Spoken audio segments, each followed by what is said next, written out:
లేత లేత మువ్వంకాయతోటి కర్రీ చేసుకుందామా రండి.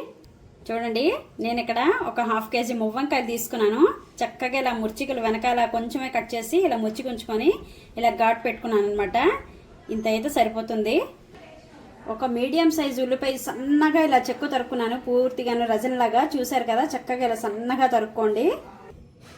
ఇప్పుడు ఇందులో హాఫ్ టీ స్పూను పసుపు, రుచికి సరిపడా కారం, అలాగే 2 టేబుల్ స్పూన్ కూర కారం ఇది వరకు కూడా నేను చేసి కూర పొడి, చారు పొడి కూడా 2 రెసిపీ పెట్టాను, లాంగ్ వీడియో పెట్టాను, ఛానల్కి వెళ్ళి చూడండి. నేనైతే 2.5 స్పూన్లు కూర పొడి వేసుకున్నాను.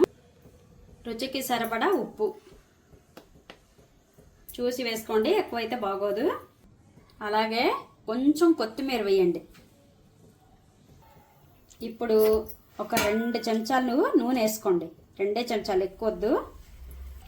ఇప్పుడు ఇవన్నీ కూడాను చక్కగా ఉల్లిపాయ రసం దిగేటట్టు చక్కగా కలిపేసుకోండి.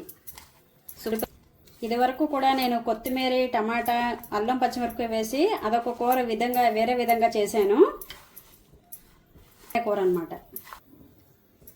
ఆయిల్ ఎందుకు వేసుకోవడం అంటే చక్కగా ముద్దలాగా అవుతుంది, అందుకని వేసుకోవాలి. ఇప్పుడు మనం కొంచెం కొంచెం తీసుకొని ఇలాగ వంకాయల్లో మొత్తం పెట్టేసి ఇలా నొక్కండి ఒకసారి.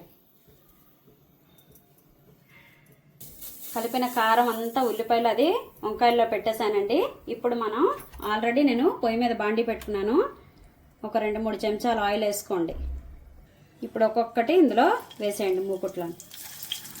వంకాయల్లో పెట్టగా కొంచెం కారం ఉంది కదండి, ఆ కారం కూడా వేసేద్దాం. చిన్న నిమ్మకాయ సైజు అంత చింతపండు నానబెట్టాను, ఇది ఎప్పుడు వేయాలో నేను చెప్తాను. 10 నిమిషాలు, పావు గంట సేపు మూత పెట్టుకున్నానండి, చక్కగా మగ్గాయి.